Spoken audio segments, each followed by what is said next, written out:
Good morning students. आज हम exercise 8.2 के क्वेश्चन नंबर 5, 6 और 7 के बारे में बातें करेंगे। जैसा कि आप जानते हैं एक्सरसाइज 8.2 पूरी की पूरी एक थ्योरम के ऊपर आधारित है जिसको हम मध्य बिंदु प्रमेय थ्योरम कहते हैं। अगर वो आपको आती है तो क्वेश्चन के अंदर कोई प्रॉब्लम नहीं है। क्वेश्चन नंबर 5, एक समानांतर चतुर्भुज ABCD के अंदर E और F क्रम से भुजाओं AB और CD के मध्य बिंदु है। ये देखिए आप ABCD ये समानांतर चतुर्भुज है। जैसे इसने नाम लिया समानांतर चतुर्भुज, इसका मतलब ये हुआ AB बराबर होगी CD, बराबर भी होगी और समानांतर भी होगी। दूसरा BC ये समान होगी DA के, समान भी होगी और समानांतर भी होगी।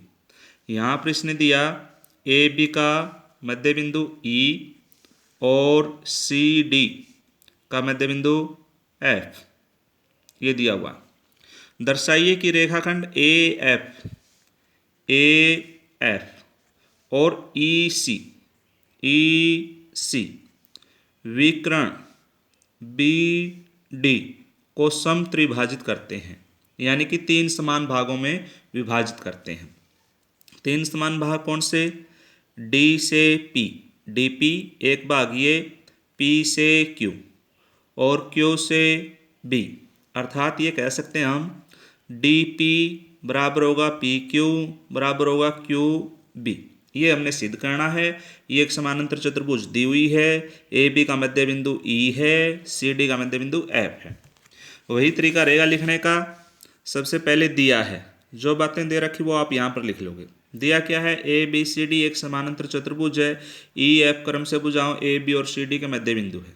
इसमें बिल्कुल आपने स्टेटमेंट में जो चीज़ दी है वही आपने लिखी है, अलग से कुछ नहीं लिखा। सिद्ध करना है जो पूछा गया है।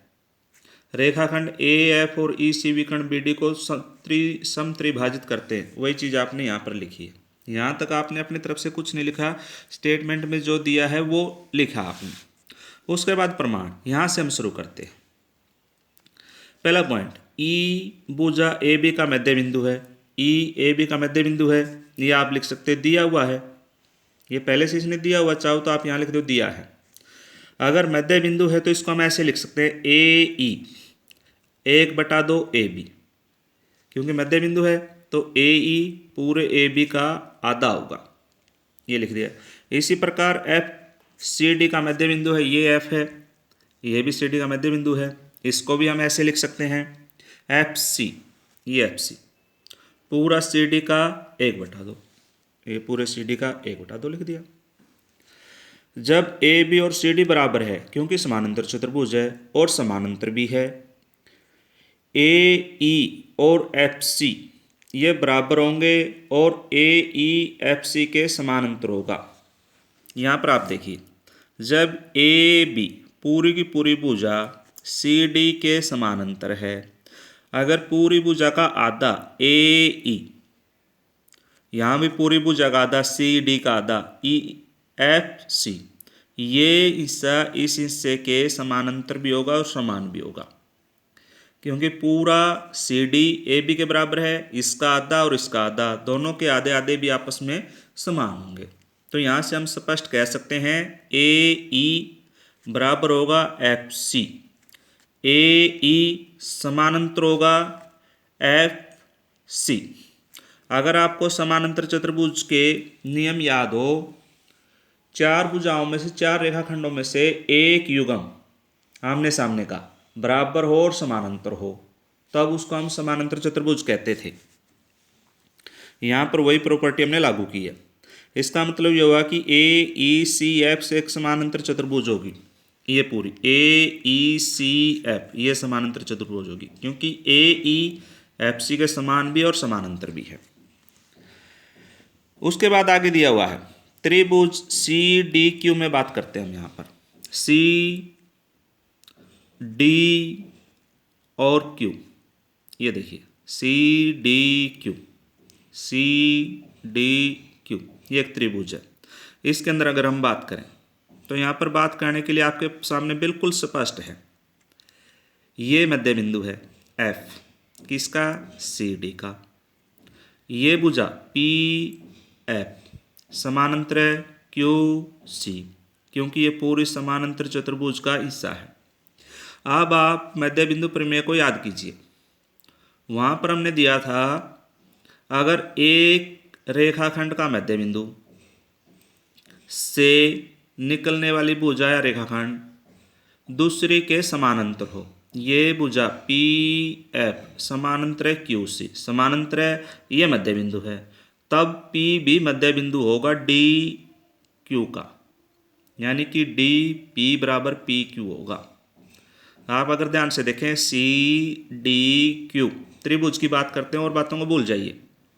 इसके अंदर एफ सी डी का मध्य बिंदु दिया हुआ है, पी एफ क्यू सी के समानांतर दी हुई है, तब हमारा पी है जो वो डी क्यू का मध्य बिंदु होगा, अर्थात डी पी बराबर होगा पी क्यू। यही बात हमने यहाँ पर लिखी हुई है।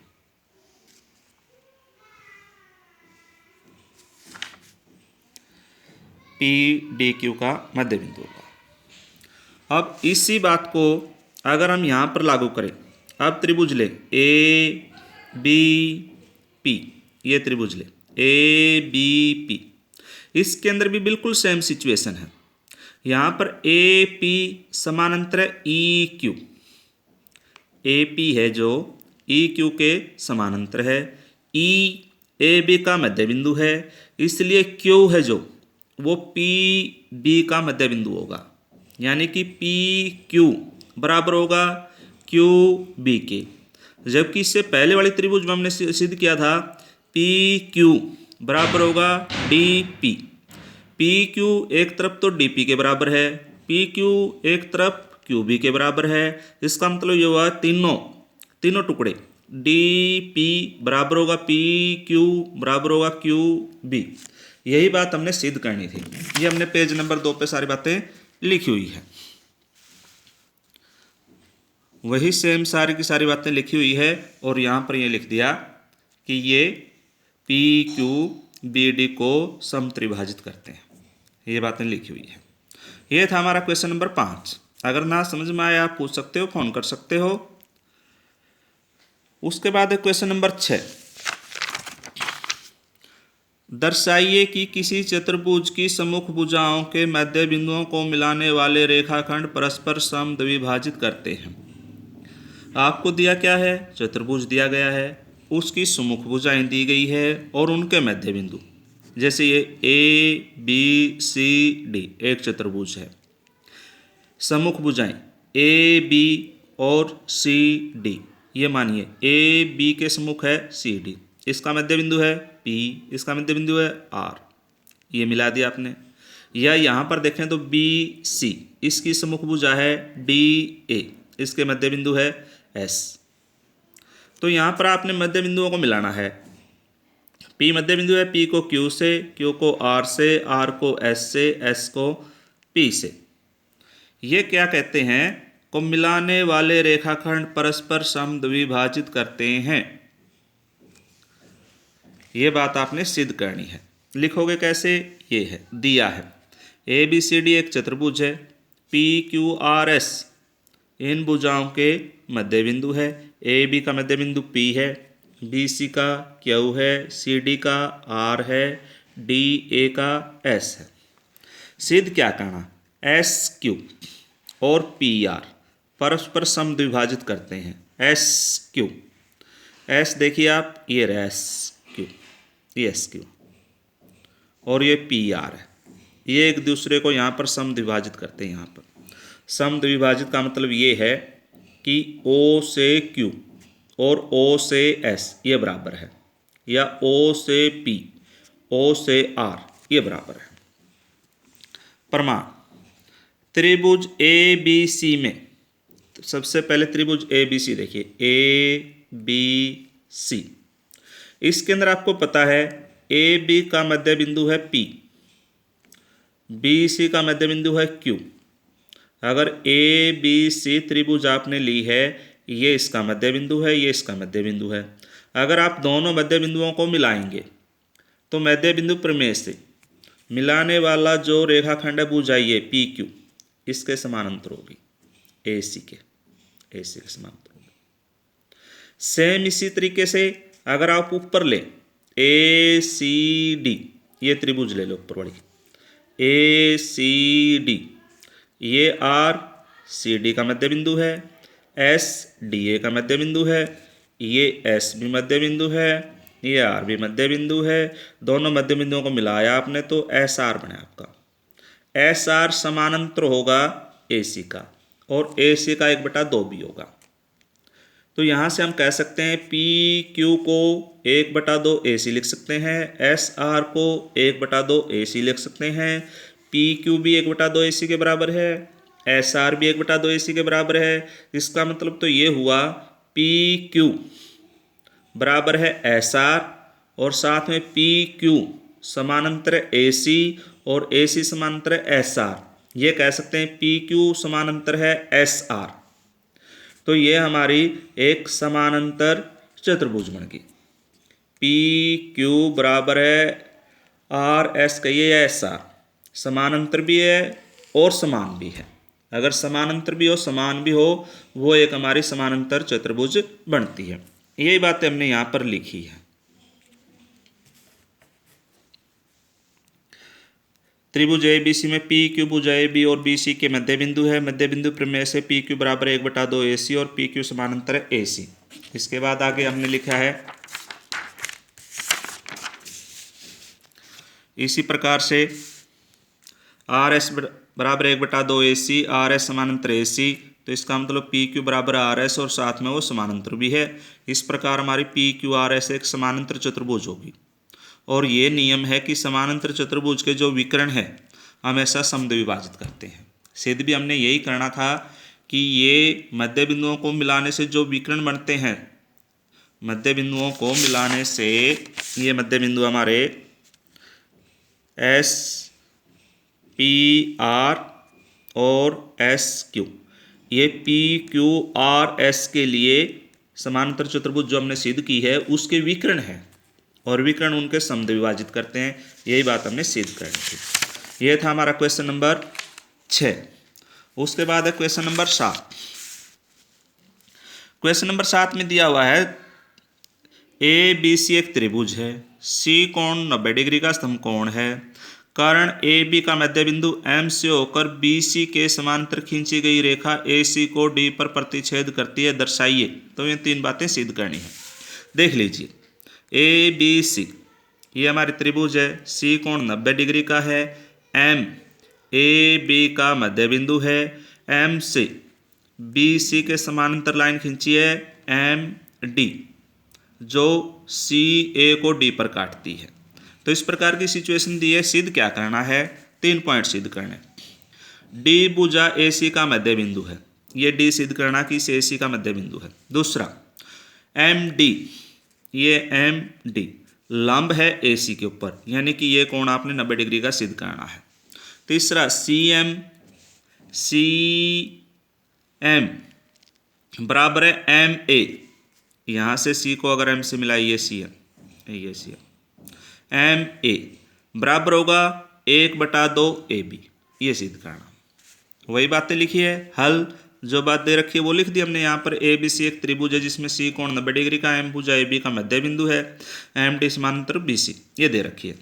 सिद्ध क्या करने हैं? ऊपर तीनों के तीनों पॉइंट हमने यहाँ पर लिखने हैं। बार बार लिखने की वजह से मैंने केवल ये लिख दिया उपरोक्त 1 से 3, आपने तीनों के 3 यहाँ पर लिखने हैं। प्रमाण, सबसे पहले त्रिभुज ए बी सी की बात करें, एम मध्य बिंदु दिया हुआ है, तब एम डी समानांतर बी सी है, ये भी दी हुई है। तो ए बी सी के अंदर मध्य बिंदु प्रमेय से अगर आप देखो ये इसके समानांतर है, ये मध्य बिंदु है, तो ये भी स्पष्ट रूप से मध्य बिंदु होगा। मध्य बिंदु प्रमेय से एम डी समानांतर दे रखिए बी सी के, एम ए बी का मध्य बिंदु है, तो डी बी सी ए का मध्य बिंदु होगा, ये हमने लिख दिया। भाग 1 सिद्ध हुआ। उसके बाद भाग 2 में क्या पूछता है? एम डी समानांतर ए सी। अब आप देखिए ये भुजा बी सी इसके समानांतर है, तो जितना कोण ये बनेगा उतना ही कोण ये बनेगा, ये संगत कोण है। बी सी एम डी के समानांतर है, तो जितना कोण यहाँ पर ये बनेगा उतना ही कोण ये बनेगा। तो इस प्रकार ये भाग 2 सिद्ध हुआ। उसके बाद है भाग 3। भाग 3 हमारा इस प्रकार है। CM बराबर MA बराबर 1/2 AB सिद्ध करना है। M AB का मध्य बिंदु है, दिया हुआ है। MA बराबर MB, MA बराबर MB यानी कि आधा हिस्सा ये है, आधा हिस्सा ये है। इन दोनों को हम 1/2 AB लिख सकते हैं। अब त्रिभुज CDM में CDM, दूसरी तरफ है ADM, ADM, ये 2 त्रिभुज बनी हुई है। इनकी बात करते हैं। इनकी बात करेंगे तो स्पष्ट रूप से आप देख सकते हैं कि ये DCA का मध्य बिंदु था, तो इसका मतलब CD बराबर होगी DA के। स्पष्ट है। ये भुजा CD बराबर होगी DA। दूसरी तरफ MD, ये कॉमन है, इसमें भी है, इसमें भी है, साझा है। दूसरा यहाँ पर ये 90 डिग्री का कोण बना हुआ था, पहले 90 डिग्री का कोण था। पूरा कोण होता है सरल कोण 180 डिग्री का। अगर इस साइड में 90 डिग्री का है तो इस साइड में भी 90 डिग्री का। एक भुजा बराबर है, बीच में कोण बराबर है, अगली भुजा बराबर है। भुजा कोण भुजा नियम से ये दोनों त्रिभुजें सर्वांग सम है। अगर ये दोनों सर्वांग सम है तो ये भुजा MC बराबर होगी MA के, और MA आप जानते हो 1/2 AB के बराबर होगी। तो ये सारी बातें हमने यहाँ पर लिखी है, यही सिद्ध करना था। तो इस प्रकार हमारे ये क्वेश्चन है 5, 6 और 7। अगर कोई बात पूछनी है तो आप फ़ोन करके पूछ सकते हो, मैसेज करके पूछ सकते हो, या एक एक करके स्कूल में आके पूछ सकते हैं। थैंक्स।